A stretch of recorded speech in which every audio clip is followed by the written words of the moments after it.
Welcome back and thanks for staying with us. Why are Jamaicans choosing to run off? It's a question the Caribbean Immigrant Services wants answered, as despite strong warnings against illegal migration to the United States, many Jamaicans are still opting to take that risk. Ramada Lyons reports.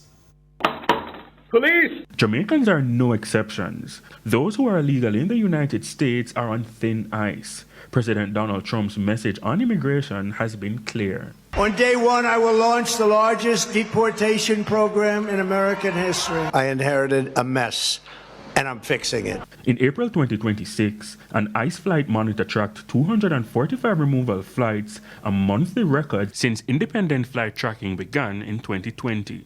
May 13, 2026, the official X account for the U.S. Embassy in Jamaica strongly warned Jamaicans, do not run off. You will be deported from the United States.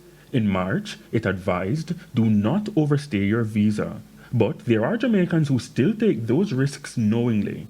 Erwin Clare, Managing Director of the Caribbean Immigrant Services, has questions. What is driving that impetus for people wanting to leave, knowing that in the United States the challenges are even greater if you're not entering in a legitimate format?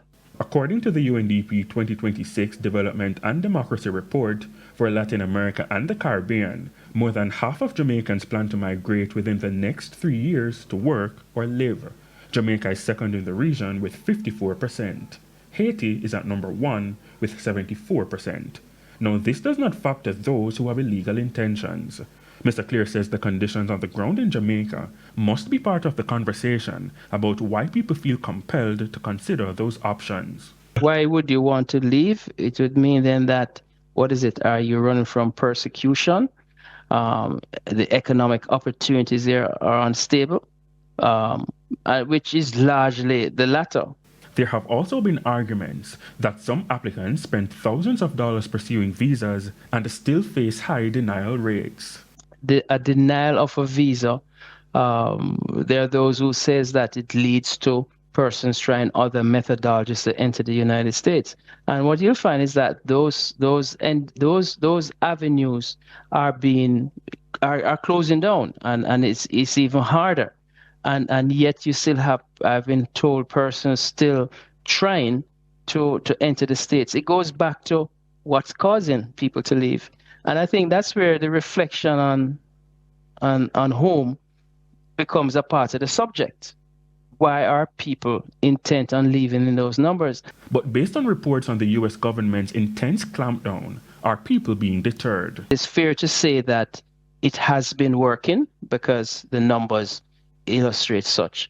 And as such, you'd have seen more resources now being spent on the whole internal apparatus of their forces, such as ICE, immigration, custom enforcement, doing a lot more work on the ground.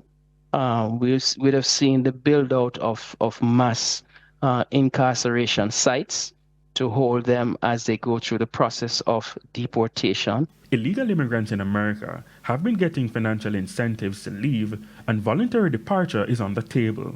Immigration judges issued more than 80,000 voluntary departure orders from January 2025 through to March of this year alone. A person understanding their immigration challenges decides to leave, and the judge grants such. We've seen now where those numbers have quadrupled.